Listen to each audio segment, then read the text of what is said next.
What up, everybody? What up, everybody? Let me get to the spot. Let me get to the spot. Hey, everybody. What is going on? This is Plan Your Greatness, and I am your gracious host, Carlton Hamilton. And let's get started today. And today is Turn Up Tuesday. Yes, it is.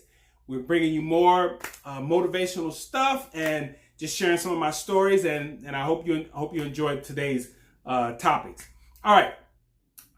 What we're going to talk about is more specifically, let's focus on, or we should be focusing on what you have as opposed to what you don't have. What you want as opposed to what you don't want. Because in my experience, when I was successful, that was my focus. I focused on what I wanted. I focused on what I had. And then I worked with those things. But myself, when I began to slide down that slippery slope and I see other people doing the same thing, is they focus way too much on what they don't have as opposed to what they have. They focus on what they don't want as opposed to what they want. All right? So we're going to talk about that right after this.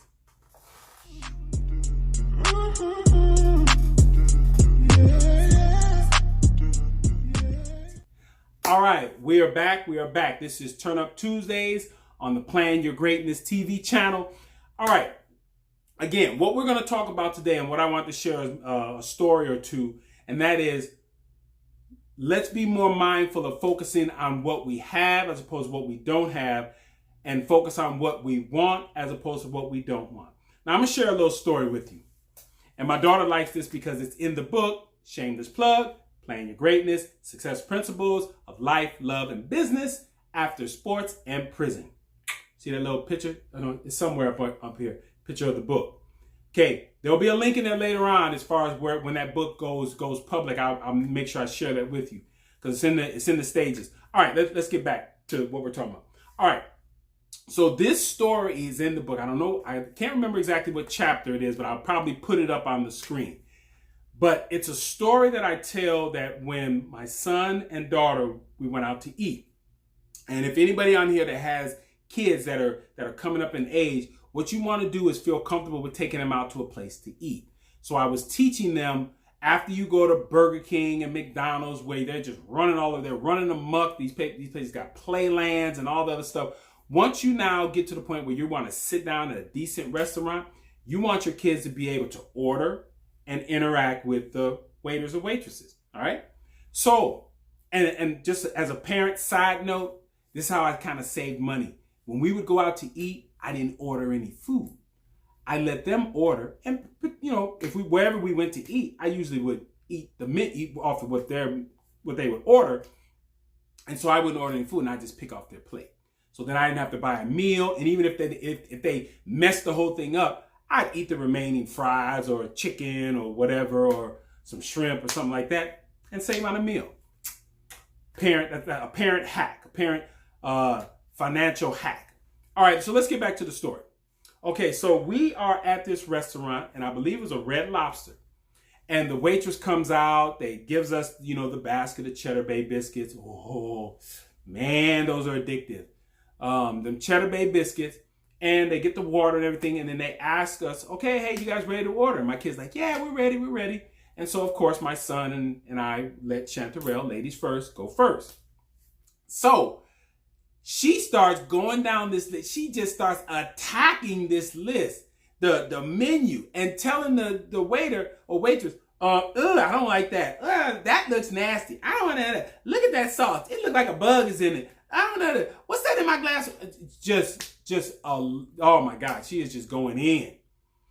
And so I quietly lean over the table and I say, sweetie, the waitress doesn't need to know what you don't want. What they need to know is what you do want. Because they can't help you with what you don't want. They ain't going to bring it out to you anyway. And I could see in her face, she did the kind of the Scooby-Doo look like, and it was, and unfortunately, she's gotten a little bit of that process from her mother. Very pessimistic. So once she got through with that, she orders the food, and then we can go on with our meal. Now, again, the lesson was focus on what you do want as opposed to what you don't want. Focus on what you have as opposed to what you don't have. So at a very young age, I've even had to go back and use that as an example when my daughter starts to complain about stuff. Now, I said, that doesn't help. Okay, we need to either focus on what you got, or we need to focus on a solution to get what you need. All right. Now, I want you guys to think about that example for a second. Again, we are talking about the theme of focusing on what you have as opposed to what you don't have. Focus on what you want as opposed to what you don't want. Now, let's think about this. My daughter ordered the food, and this is anybody when you go into a restaurant. So we ordered the food. Now, what's going to happen? That waitress or waiter is going to disappear. They're going to go back in the back. They're going to take that scribbled piece of paper or whatever. They're going to put it up on a little thing. It's going to spin around. It's going to go. And the cook and the staff is going to look and say, okay, this table wants this, this, this, and this. Boom. They're going to get started working. In the meantime, what are we doing? Scarfing those Cheddar Bay biscuits down, drinking up all the tea or lemonade and goofing around and taking selfies and poking on our phone and doing all the stuff that we normally do when we're out to eat. But again, at our table, all that stuff, once the food gets there, we have to put our stuff away. That's just a rule. All right, you done got your fill and everything. Okay, so the food's here, put that away, because now we can chat, we can talk and do all the other stuff. All right. So, but here's the deal. We have 100% full faith that waiter is going to disappear, hand the order to somebody else, and then they're going to turn around, tell them it's ready, give it to the waiter or waitress. They're going to come to our table, deliver our food. I mean, have you ever thought that when you went out to eat, that when you order, that they ain't going to bring you your food? Now, if that happens, you order, then you ain't going to go back there, because the expectation is that when you order food, they're going to give it to you. You go through a drive-through. When you order your food and you hand them your credit card or your cash or whatever, when you get to that last window, you getting some food. You know what I'm saying? That's the agreement. But I want you to take that into consideration now as you are now thinking outside of that realm of restaurants and you're in the real world. Because what we do in the real world, we focus on what we don't have. We focus on, most of us focus on what we don't have, and we focus on what we don't want. Now, here's the deal. In the universe outside of the restaurant, what we end up doing is we put in orders. I want this better job. I want this. I want car and home. And we put in these orders of things that we want.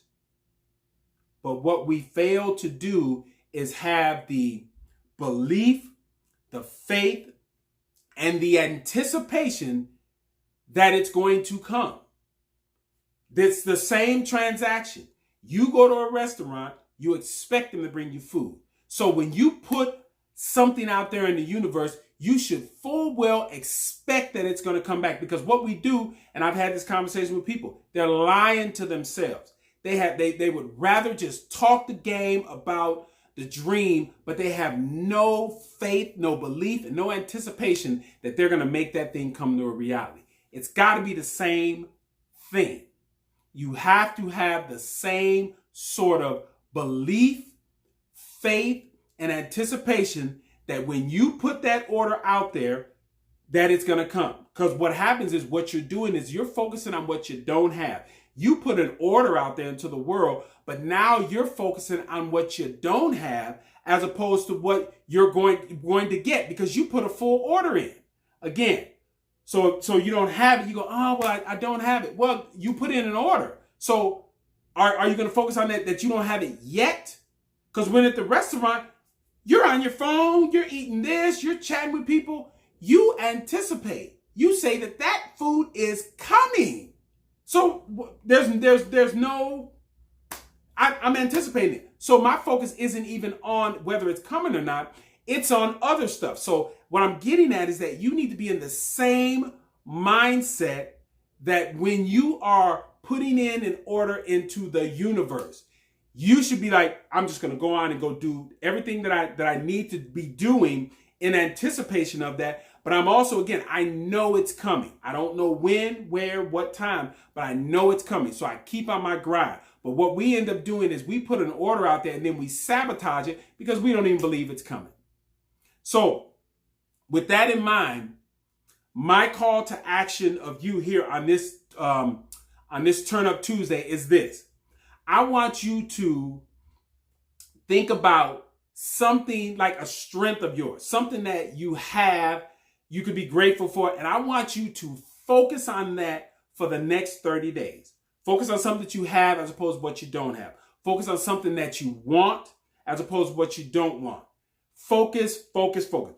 At least one powerful thing. Now, if you can think of 2, 3, 4, or 5, that would be great. But what I want you to do is focus at least on one thing that you want to have. And I want you to focus as if it is coming. Just like when you're sitting in the restaurant. You sit there, you put in the order. Imagine yourself eating the Cheddar Bay biscuits, drinking all their tea up for free. They're giving you unlimited refills. And you're eating all this other stuff up. And you are now in 100% anticipatory mode and belief and faith that this is coming. Do that for the next 30 days on something that you really, really want. And when you start doing that, you will be absolutely amazed to see that you are now planning your greatness. This is Planning Your Greatness. Now make sure that you hit the like button, the share button. If you believe somebody can benefit from this, put there in the comments. I'd like to hear what's your one big thing that you're going to be focusing on for the next 30 days. And we'll come back and revisit this. And as I always end, you guys, I want you to make sure you are planning your greatness. You know why? As my little guy takes us home, no one else will. I'll see y'all next Tuesday.